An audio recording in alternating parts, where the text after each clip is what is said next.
আসলতে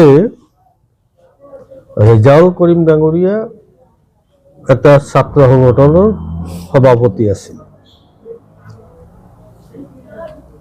আমছু তো সদায় এটা কমিউনিটিকে ৰিপ্ৰেজেণ্ট কৰিছিল আৰু তেওঁ কথা বাৰ্তাবিলাকতে সেই ধৰণৰ এটা এটা অভ্যাস পৰিণত হৈ গৈছে। তো এই কংগ্ৰেছ দলত যোগদান কৰাৰ পিছত কংগ্ৰেছত আমাৰ কাষ্ট কমিউনিটি সকলোকে লৈ কংগ্ৰেছ দল, কংগ্ৰেছত আমি কথা কওঁতে আমি অলপ ভাবি চিন্তি কথা ক'ব লাগিব যাতে আমাৰ কথাৰ মাজেদি অন্য কোনো কমিউনিটিয়ে আঘাত নাপায়, এই কথাটো আমি চিন্তা কৰিব লাগিব। কিন্তু ৰেজাউল কৰিম ডাঙৰীয়া হয়তো তেওঁ কিবা ক'ব বিচাৰিছিল, যে ধুবুৰীখন আমি শিৱসাগৰ বনাম বা শিৱসাগৰখন আমি ধুবুৰী বনাম। তেওঁৰ উদ্দেশ্য হয়তো যি কি নহওক, কিন্তু তেওঁ সাংবাদিকসকলে অলপ তেওঁৰ কথাটো এনেকুৱা হল লগাই পেলাই প্ৰচাৰ কৰিলে যে এনেকুৱা এটা দেখালে যে ধুবুৰীখন শিৱসাগৰখন ধুবুৰী বনাম,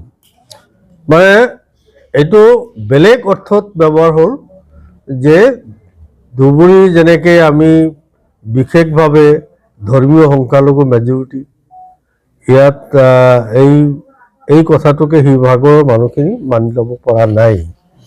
গতিকে এই ক্ষেত্ৰত তেওঁ ৰিজাইন কৰিব নালাগিছিল।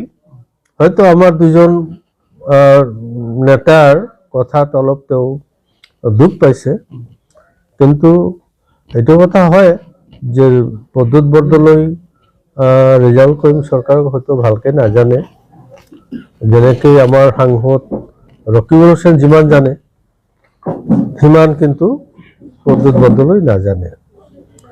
আৰু তেওঁলোকৰ ছাত্ৰ সংগঠনৰ নেতা হিচাপে মুখ্যমন্ত্ৰীৰ লগত সঘনাই যোগাযোগ আছিল, এইটো সঁচা কথা। কমিউনিটিৰ স্বাৰ্থত বিভিন্ন সমস্যা লৈ পেলাই সঘনে মুখ্যমন্ত্ৰীক লগ পাইছিলে।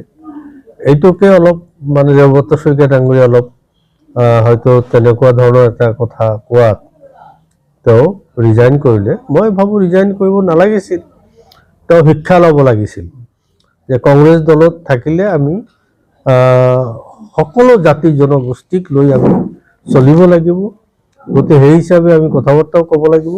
তেওঁৰ কথাত অলপ ভুল হ'ল আৰু সেইটোৱেই সাংবাদিকসকলে চান্স ল'লে, আৰু মুখ্যমন্ত্ৰীয়েও সেই সাংবাদিকসকলৰ সেই ওপৰত ভিত্তি কৰি মুখ্যমন্ত্ৰী আৰু ব্যক্তি যিটো অলপ আগতে মই কৈছোঁ যে একেবাৰে নিকৃষ্টতম মুখ্যমন্ত্ৰী, গতিকে সেই মুখ্যমন্ত্ৰীজনে আকৌ বিশেষভাৱে ৰহণানি তেওঁক অলপ বাংলাদেশী ৰক্ষক কিবা কিবি কথা তেওঁক কৈ পেলালে। গতিকে মই ভাবোঁ যে তেওঁ কথাখিনি হয়তো তেওঁৰ উদ্দেশ্য বেয়া নাছিল, কিন্তু তেওঁ কথাখিনি কওঁতে হয়তো তেওঁ তেনেকুৱা ভবাও নাছিল। তেওঁ কি ভাবিছিল এইটো তেওঁ জানে, কিন্তু এই কথাখিনিৰ মাজেদি ধুবুৰী শিৱসাগৰখন আমি ধুবুৰী বনাম না, এই কথাখিনি একচুৱেলি শিৱসাগৰেই, ধুবুৰীয়েই, শিৱসাগৰ কেতিয়াও ধুবুৰী হ'ব নোৱাৰে। তো গতিকে কথা সেইখিনি।